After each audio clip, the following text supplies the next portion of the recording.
Hey guys, just wanted to do my review on a pocket knife that I got, I guess around Christmas time. This is my first review, so bear with me. It might be a little rough, and I might forget some things, but anyway, I'll get started.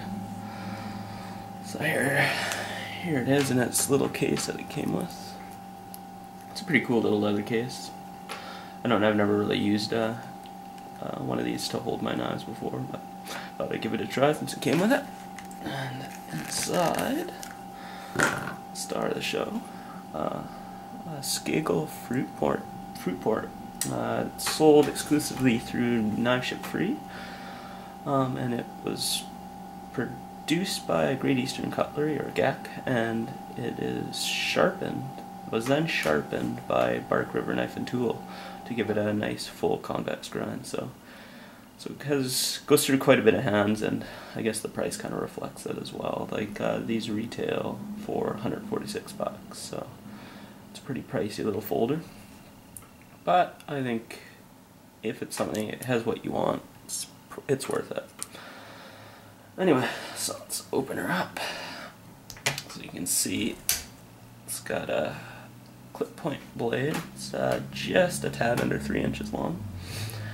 It has a flow-through neck, which is pretty common, or kind of a feature of Scagel design knives.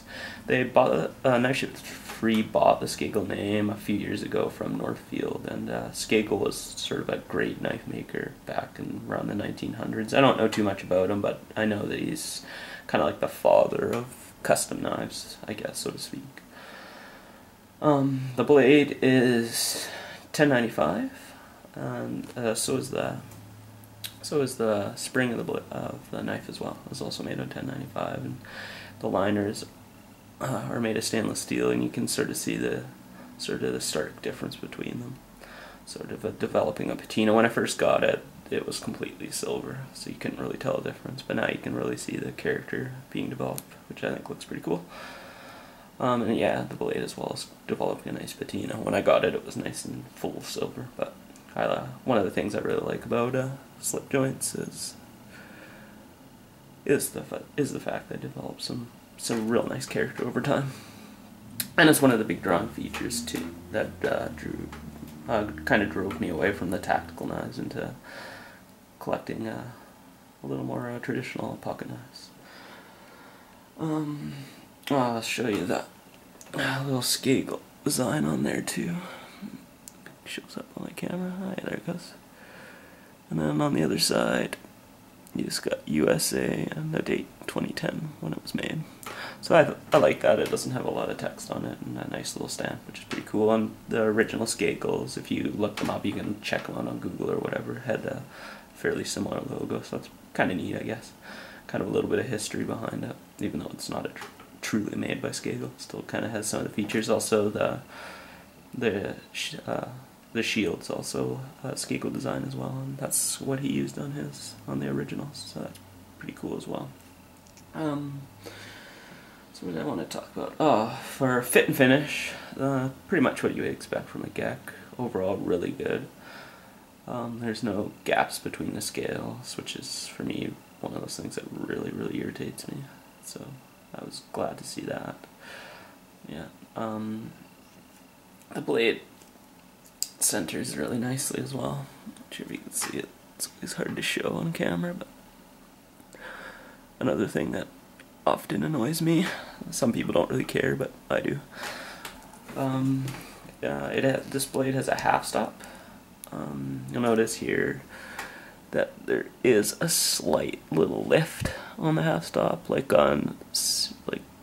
Ideally, I'd like that to be nice and flat, but for a production knife, you don't see that too much. But if you go for the high-end customs, they often will be flat on the half stop. Walk and talk for the knife is, I would call really good. I like it. There's a nice snap to it. Snaps open nicely too.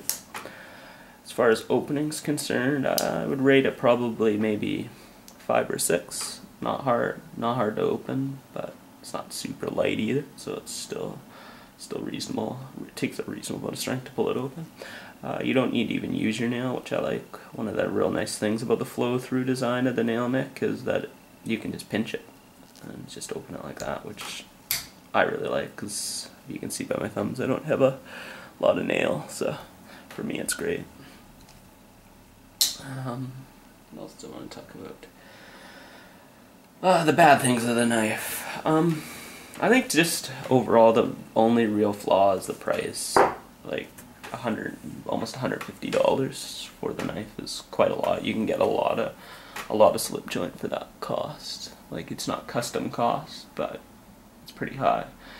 And for that cost, you would kind of expect to see some little more features, maybe like a butt cap, a little maybe some lining on the top cap here, or a little more pinch bolster, just a little more fancy features.